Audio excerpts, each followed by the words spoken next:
দেখছেন hungry life. আজকের আমাদের দুপুরের মেনু আলু, পটল, জাপানি পুঁটি মাছের ডিম দিয়ে একটা মাখা মাখা তরকারি, আর হবে শাক ভাজা।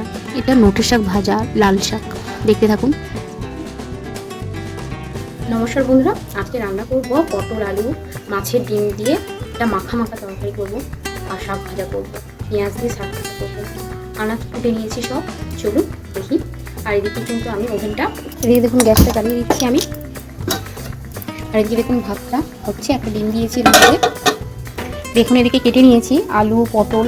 এদিকে ভাজার জন্য, শাক ভাজার জন্য নিয়েছি পেঁয়াজ, একটা লঙ্কা নিয়েছি। আর এদিকে আলু আর পটল দিয়ে করবো বলে পেঁয়াজ, রসুন, আদা সব কেটে নিয়েছি।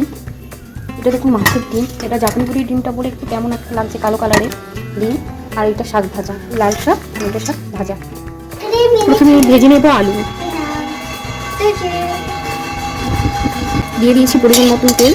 একটু কড়াটা ভালো করে নাড়িয়ে নেব। ডিমটাতে একটু নুন, একটু হলুদ, একটু ঝাল,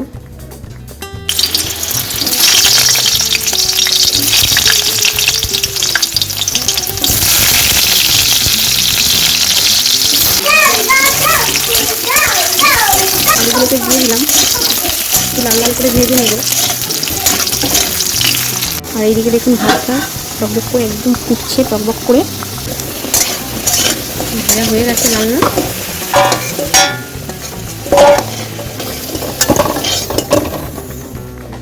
দিয়ে দেবো পটলগুলোকে।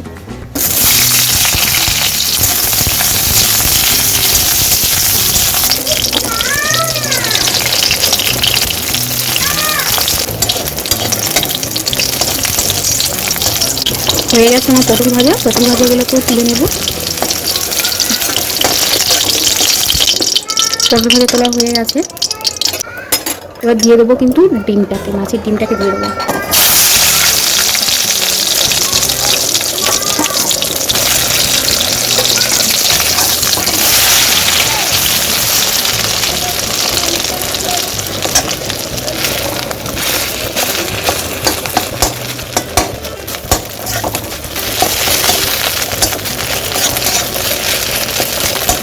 আমার হয়ে গেছে ভাজা, তুলে দিচ্ছি।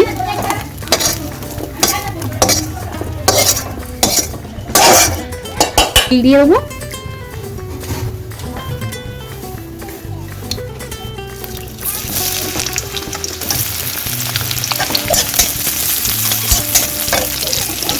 দিয়ে দিয়েছি পেঁয়াজ,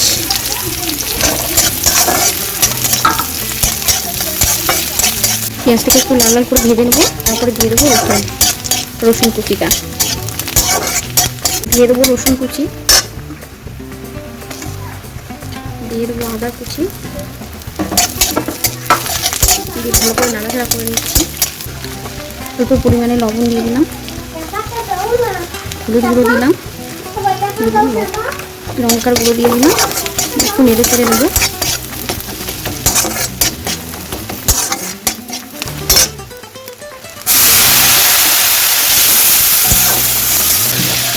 দিয়ে দেবো আলু, পটল, ডিম সব একসঙ্গে দিয়ে দেবো। দিয়ে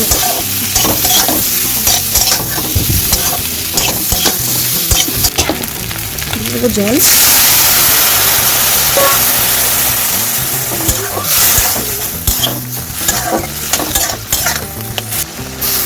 পরিমাণ মতন জল দিয়ে দেবো। আলুটা সেদ্ধ হয়েছে কিনা দেখবো, চলুন যাই।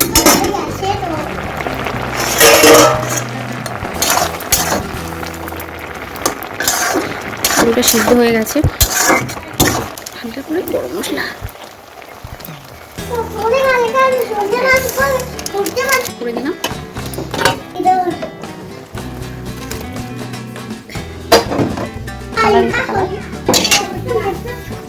মাখা মাখা একটা ঝোল হয়েছে। আলু, জাপানি পুঁটি, পটল দিয়ে একটা দারুণ স্বাদের একটা রেসিপি। খেয়ে দেখবেন, খুব টেস্টি একটা রেসিপি। চিংড়ি মাছ দিয়ে তো খেয়ে রেখেছি, ডিম দিয়ে করে দেখবেন, খুব সুস্বাদু একটা রেসিপি। আবারও গ্যাসটাই জ্বালিয়ে দিলাম। এই শাক ভাজার জন্য তেল দিয়ে দিচ্ছি।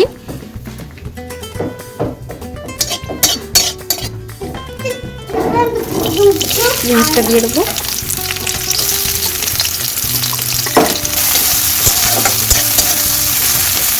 দেবো রসুন কুচি, রসুন কুচিটাকে দিয়ে দিলাম।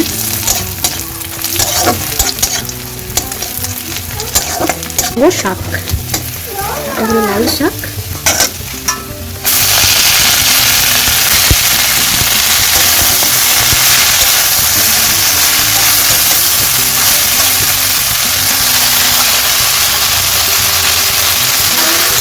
শাকটা দেখতে অনেকটা দোকানে, কিন্তু আস্তে কিন্তু কমপ্লিট হয়ে যাবে। কিন্তু আমি বেড়ে বেড়ে দেখবো একদম অল্প হয়ে গেছে। দিয়ে দেবো অল্প পরিমাণে লবণ, অল্প পরিমাণে লবণ দিয়ে দিলাম, একটু হলুদ দিয়ে দিলাম,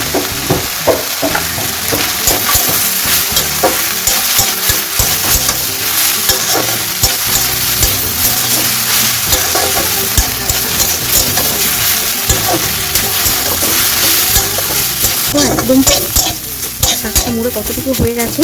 আর আমার কিন্তু ভাজা ভাজা একদম হয়ে গেছে, শাক ভাজা।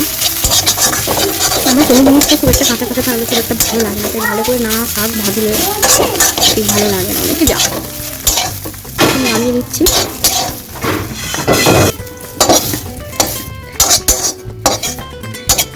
একদম মাখা মাখা টাইপের হয়েছে। সবাই ভালো থাকবেন, সুস্থ থাকবেন, সকলকে ধন্যবাদ।